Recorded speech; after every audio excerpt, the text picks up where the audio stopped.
एक लड़का था, उससे लोगों ने पूछा प्यार कैसा होता है। लड़के ने जवाब दिया प्यार अंधा होता है।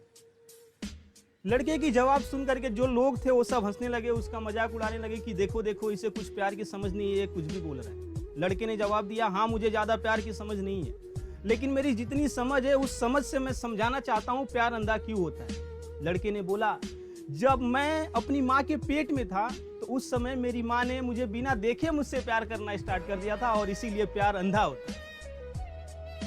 लोगों के बीच बातें चल रही थी कि जब ये कयामत का दिन आएगा तो उस समय कोई नहीं बचेगा, सारी दुनिया खत्म हो जाएगी। एक छोटे से बच्चे ने बहुत मासूमियत के साथ जवाब दिया कि उस दिन मैं अपने माँ के कदमों के नीचे चले जाऊंगा, क्योंकि उसने कहीं सुन रखा था माँ के कदमों के नीचे जन्नत होती। हंसता हूं तो हंस देती है, रोता हूं तो रो देती है। अगर मुझसे मेरी माँ ज्यादा नाराज हो जाए तो बिना कुछ कहे बस रो देती है, क्योंकि माँ तो माँ होती है। दुनिया के सारे गमों को वो सह लेती है। गम की बरसात में हमको अपने ममता के साए तले वो रख लेती है। अगर जो औलाद मुसीबत पे आए तो पूरी दुनिया से एक योद्धा की तरह लड़ लेती है, क्योंकि माँ तो माँ होती है। हमारी माँ मैथ्स में कितनी भी अच्छी क्यों ना हो, आज भी उससे 2 रोटी मांगो तो ला करके 4 ही देती है। और एक हम हमेशा अपनी माँ से बोलते रहते हैं कि तुम्हें कुछ समझ नहीं आता, आप हमेशा मुझे बोलती रहती हो कि इधर मत जाओ उधर मत जाओ, ये मत करो वो मत करो। आपने कभी सोचा है आप ये किससे बोलते हैं? जब बचपन में हमको बोलना नहीं आता था उस समय हमारी माँ को मालूम पड़ जाता था कि मेरा बेटा या मेरी बेटी किस लिए रो रही है, और वही चीज हमको ला करके वो देती थी। और आज हम इतने बड़े हो गए कि उससे बोल दे कि तुमको कुछ समझ नहीं आता। उसको तो समझ आता है, लेकिन तुमको समझ नहीं आता कि तुम्हारे लिए अच्छा क्या है और बुरा क्या है। जब हम छोटे थे माँ बड़ी थी तो मेरी माँ।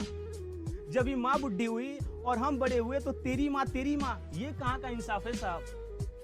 मेरा मानना ये है कि भाइयों के बीच घर का कितना भी बंटवारा हो जाए चलेगा, लेकिन उन भाइयों के दिलों में जो माँ का प्यार है उस प्यार का बंटवारा नहीं होना चाहिए।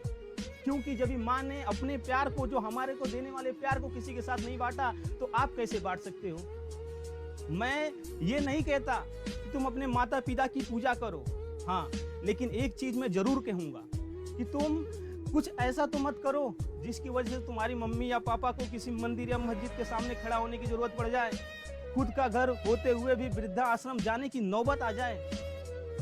मैं खुर्शीद अंसारी जाते जाते एक बात बोलना चाहूंगा आपको। जिस तरह से हम सबकी इच्छा होती है हमारी माँ का अटूट प्यार देखकर कि मांग लो ये मन्नत कि फिर यही जहां मिले, फिर यही गोद और यही माँ मिले, उसी तरह से हम भी अपने माँ के साथ इस तरह से रहेंगे कि उसके मन में भी ये इच्छा हो कि मांग लो ये मन्नत, फिर यही जहां मिले, फिर ऐसी जिंदगी और ऐसे संतान मिले। हमारी माँ दुनिया के नज़र में तो बस हमारी माँ होती है, लेकिन हमारी नज़र में तो हमारी माँ ही हमारी दुनिया होती है, क्योंकि माँ तो माँ होती है।